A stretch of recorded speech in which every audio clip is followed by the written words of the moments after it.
skills, helping them do that. It's a major challenge. There's no question about it. You can't read people's minds. You've got to really be close to the action. All right. Well, let's get on to a little workshop work here. Okay. I'm going to have you do a little exercise, if you don't mind. You guys want? Ready? Yeah. Okay. Yeah, give me something to do. Yeah. Thanks a lot. Yeah, I like a lot of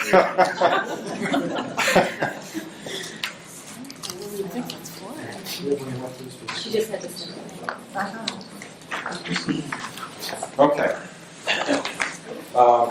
In this little workbook that we put together, got a couple exercises. This is a workshop, so I'm not going to do all the work. You're going to have to do some. If you turn to page 1, one of the things I've valued over the years in presenting as well as being part of workshops is really learning from each other. I just think in this room we have 35, 40 people. We all come from various backgrounds, various experiences, and there's so much to learn from each other. I think it's phenomenal. And so if you would take a few minutes and question A, methods currently used by your organization to retain valued employees. B, are those methods effective? Why not? And C, what is there about your job that keeps you in your present company? And lastly, why do you think highly skilled, valued people leave? Okay? Just take a few minutes and jot down a few notes, and then we'll do some open sharing about that.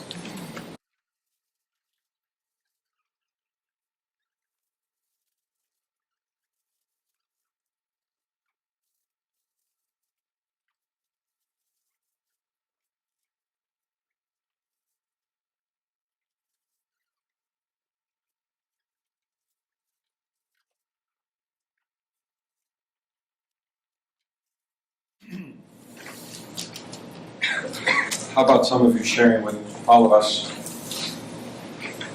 some of the answer to the first one? What are some of the methods that your organization uses in Trying to maintain a competitive compensation package. competitive compensation package? Competitive to the area or in the profession? Or In their profession. tell people where you come from. I work for a public school department. So we compete with other public school departments for teachers and nurses, school nurses. Okay, so money talks. Money, benefits. Benefits. Retirement, professional development opportunities. Okay. And that seems to work for you? No? Oh, okay. All right. That's the second. That's B. All right. Okay. How about someone else? Question? Yes. Erica. From Urgent Foreign Products. We do like follow-up interviews or stay interviews, 2 weeks, 1 month, 6 months, and then 1 year. They don't work. I find that, I'll talk to someone at their 6 months and it sounds like everything's going great. And, 2 weeks later, they give their notice. It seems like they're not honest with what they're telling us in the interview. Maybe we're asking the wrong questions. So you do a series of interviews over a period of time, just to kind of touch base. Just touch base, how's it going, the whole gamut, wages, benefits, supervision, growth opportunities, advancements, the whole gamut, and everything normal seems to be going okay, and then like I said, 2 weeks or a month later, I get the notice in my mailbox, the person's resigned, so. Now, do you yourself do all of these interviews, or do you have other people do them? I usually do them. They don't like you? Maybe. No, I'm just- no. You seem like a very good. I'm just trying to find a common denominator. Right. It's like, no. No, there's this is, I'm new to this. I like taking risks, David. You know that. I'm only 1 year into this company, but, in the same practice and the same. Yeah. What do some of you folks think about that? Do you It do sounds an like a pretty good approach. Do you do an exit interview saying 2 weeks ago everything was fine and what happened? We do, and again, it's like, normally they say some major thing happened to them, which I find hard to believe, so. Yeah. David? I think in response to that, it seems that people are inherently afraid to be forthright when it A lot of heads are nodding. what it involves, and which is why maybe some of these things that you had on the marker board earlier were, people are afraid of how they're going to be perceived or if they're going to be labeled by management or supervisors, so consequently they put up and shut up until they can't put up You're on a good face. Yeah. Ariel? That's really hard to overcome. We have a process called shared values, which is supposed to include honest communication and a lot of other things around communication, being able to take risks and not having any repercussions for saying something what could be perceived as negative. Yeah. And even though all the way from senior management through middle management, everyone says, yes, yes, yes, this is what we do, employees are still hesitant to be honest. So what do we need to do? We're the problem solvers in this room. Can't expect managers to know anything about this. But how can we get through this if we're experiencing people not being forthright because they're afraid a little bit, it might be the hand slapped, or it might be perceived as not Not being a team player. not being a team player or not liking their job, so what's next? And see, that unique thing that we all share in Maine, we don't want to leave Maine. We put up with stuff. And that's part of we have to get through that somehow. You know, if you're in Wellesley, Massachusetts, and you don't like your job, there's lots of options. And in fact, you could probably get another job, you probably don't have to sell your home.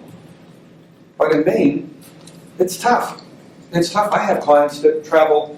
I saw a guy the other day, he travels from Milwaukee back and forth because, you know, he wasn't going to move the family. I've had people from New York and Portland, Oregon.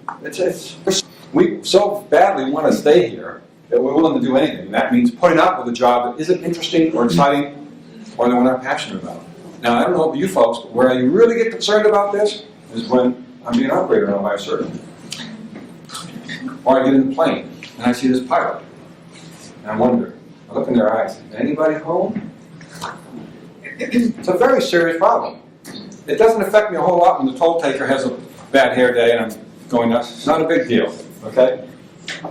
But for people in sensitive positions, right? You know, your executive who's making decisions that will impact on thousands or hundreds of people. Oh, well, I just wasn't there. Okay, we're going to let 500 people go. Well, that's not morally correct in my view. Being in touch with what you do through your core themes is more than just being happy. It's about the responsibilities we all have in terms of how we impact on people around us. But you're right, I think people are reluctant. We've got to break that barrier somehow. We've got to find a way to break that barrier. But I mean, you grew up in the 60s, right? Thank you, David.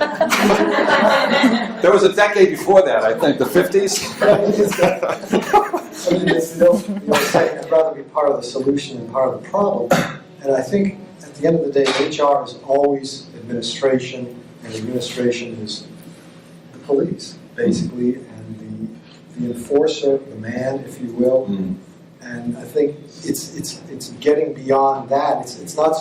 Yes, it's part of the culture of it's part of the culture of the organization that has to be established. But there's a culture of HR that has to be established that makes people feel comfortable in bringing these sorts of things to the surface. Well, who's responsible for that? HR. If I put a big mirror up here, you all look in the mirror. Tom. But, you know, one of the challenges that I think that as a consultant, as a former counselor, you know that in order to get people to open up, you need to create a safe environment. Trust. Where there's a sense that, you know, your confidence is safe with me unless we agree that Yep. perhaps I can share it with other people. Yep. But at the other side, we're not counselors, you know. And so it's kind of a line you have to cross because you're supporting both sides. Mm. So to the extent that you can help the employee to stay, it makes sense to impart on them, you know, maybe not all the time, but to some people to say, you know, what you tell me, we can keep in confidence unless we agree. Yep. And then the other side of it is to, is to build a management philosophy that says that we're open to change. That's And we're open to people who say, I'm not happy Right. here and I want to work on this. Because you as an HR professional can't do it all. Right. We But have, we all know that we have managers who aren't going to support that, who are going to attack somebody. They may not say it to your face, but you know as soon as they walk out, you know, Mr. High's going to come out and then the other person's going to suffer for it, so. I had an executive one time meet with his, was an HR person, senior HR person, and they were visiting about some performance issues. And the senior executive swiveled around in his chair, went to his filing cabinet, pulled out a file, and said, "You know, Bill, I was very upset about what you said 3 years ago at our strategic meeting. And here's what you said." 3 years ago. So you know, for 3 years, this senior executive harbored not so nice thoughts about this person. But I think that's the key, isn't it? We have a responsibility to train, teach, lead our managers and our clients. You know, our clients up here, our bosses and our managers, and then our colleagues and coworkers. I agree, it's a tough job. I'm not saying there's a simple answer to this.